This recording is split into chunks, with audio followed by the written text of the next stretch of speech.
Hey, John, what's going on? You doing all right? Doing okay. Drew came home from Massachusetts with a win for the first First time in the time regular season, ever. so that was cool. That was cool. That was awesome. Yeah.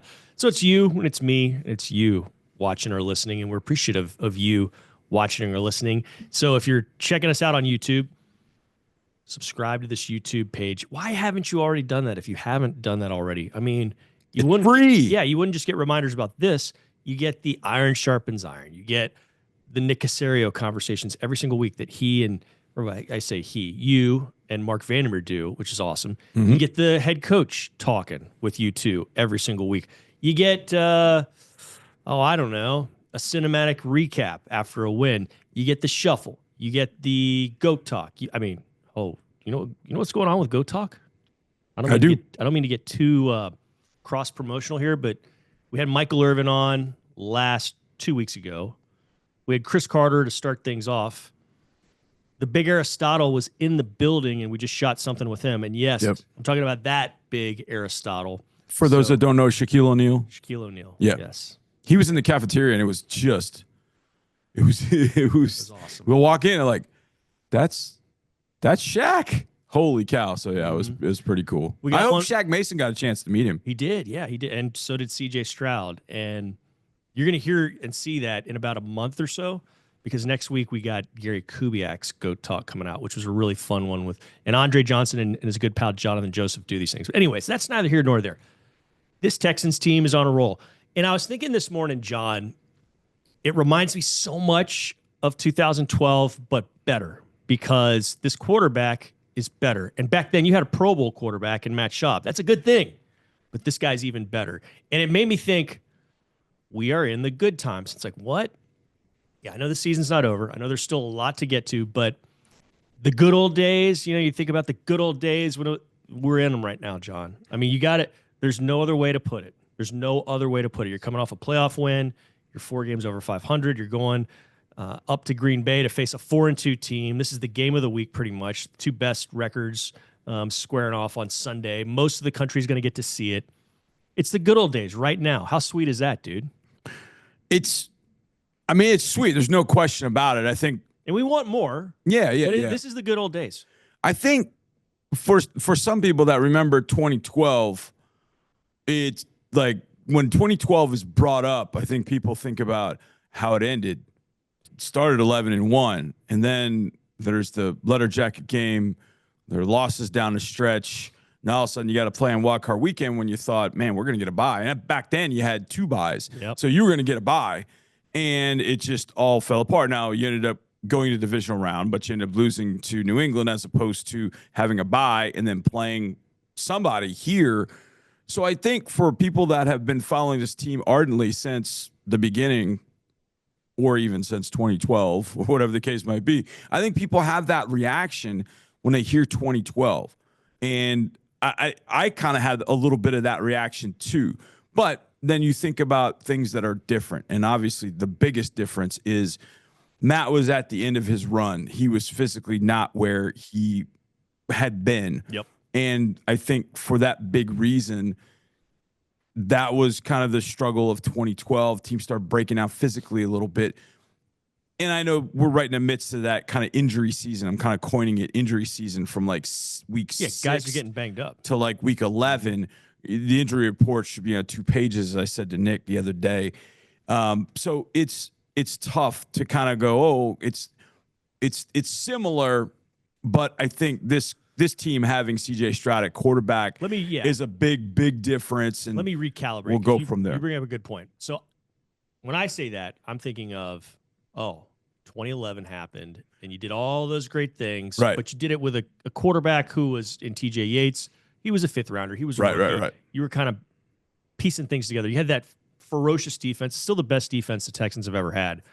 And the expectations coming into 12 were very, very high. Just like the expectations coming into this season were very, very high. And then the start to that season in 2012 was astounding. 11-1 you got to. The sun set on Thanksgiving Day, and the Texans were 10-1. It was bananas. Yep. And Arian Foster cracking 1,000. Andre Johnson went for 1,500.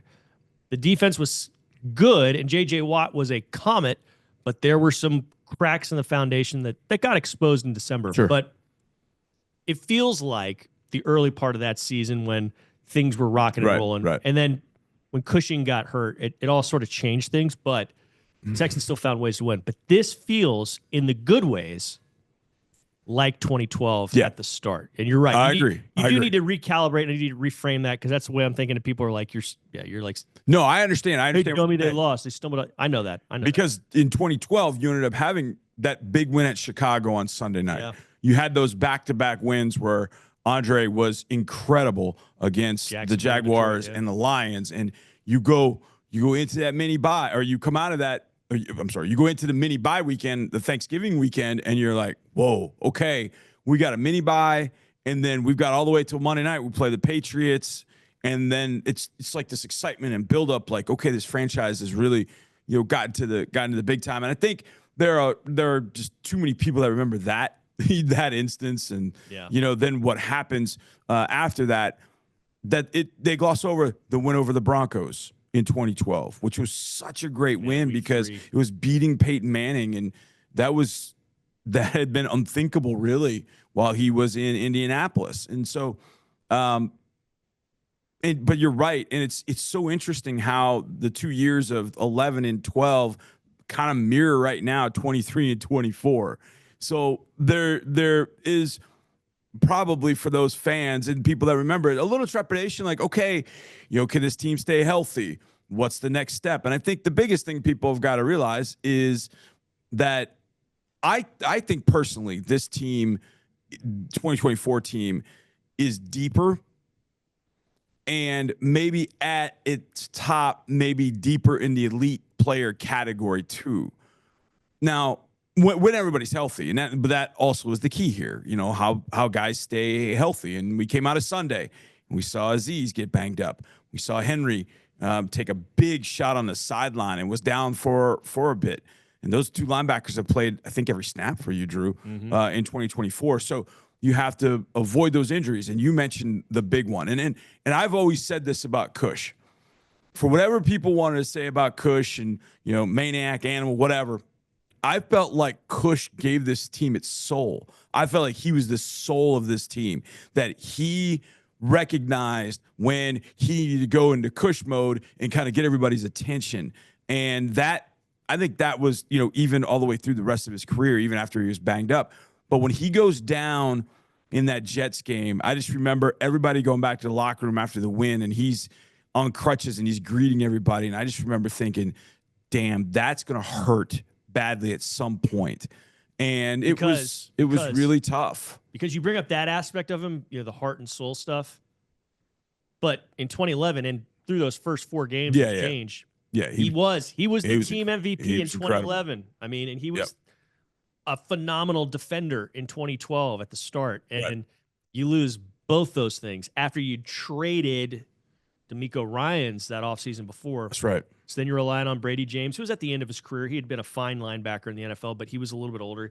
You had to pull guys off the street and Barrett Ruud. Right. You had to get Daryl Sharpton going, and it just caught up with you there at the end. Exactly. And I think that's the, you want to draw parallels in some sense. Azeez is kind of that soulful piece for this team. Yeah.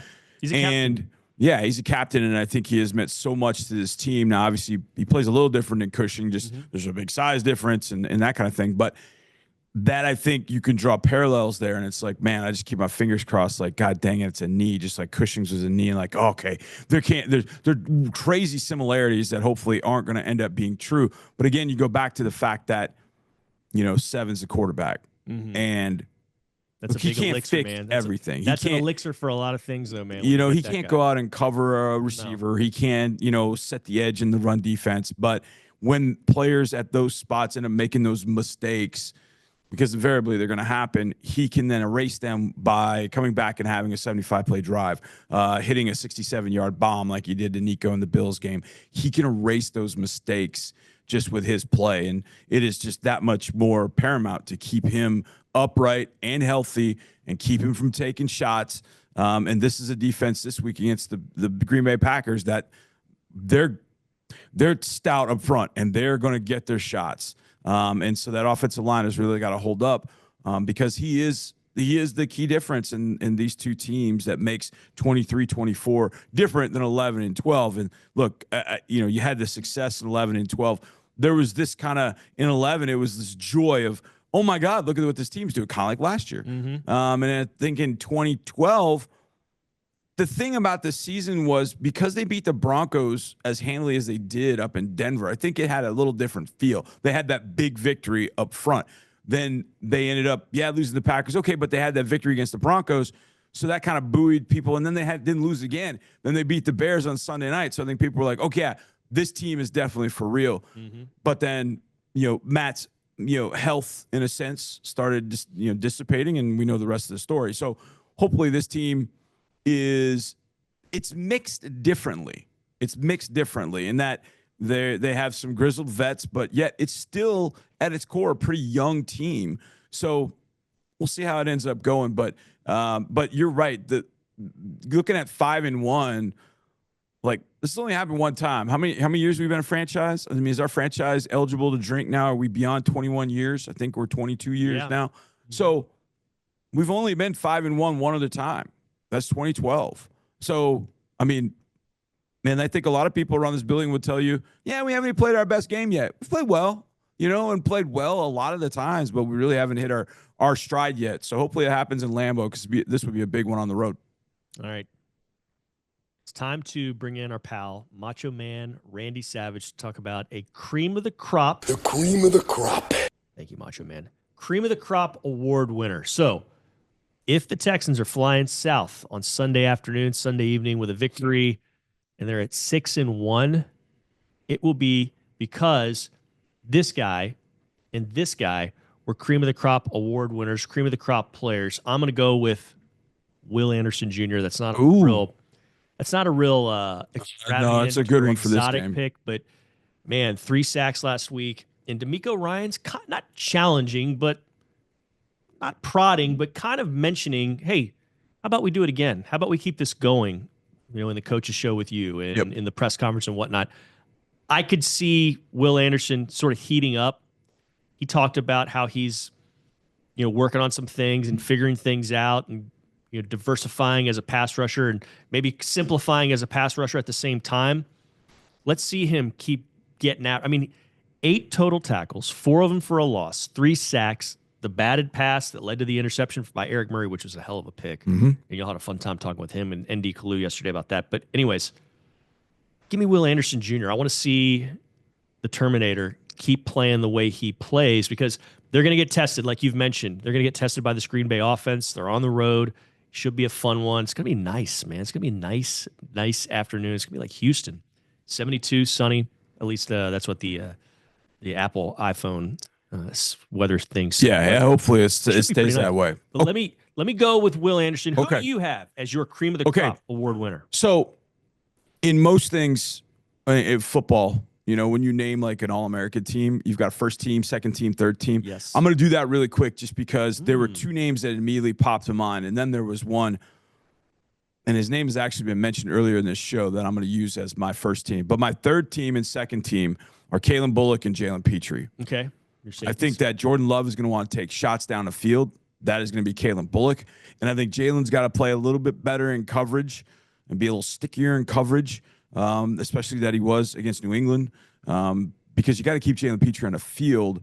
And at times, because of the position he plays, he's going to have to end up one-on-one. Well, that's going to be one-on-one against probably Jaden Reed. And Jaden Reed is one of the best inside slot, dynamic, explosive receivers that's in the league. But my All-American, my first team cream of the crop All-American is going to be Shaq Mason.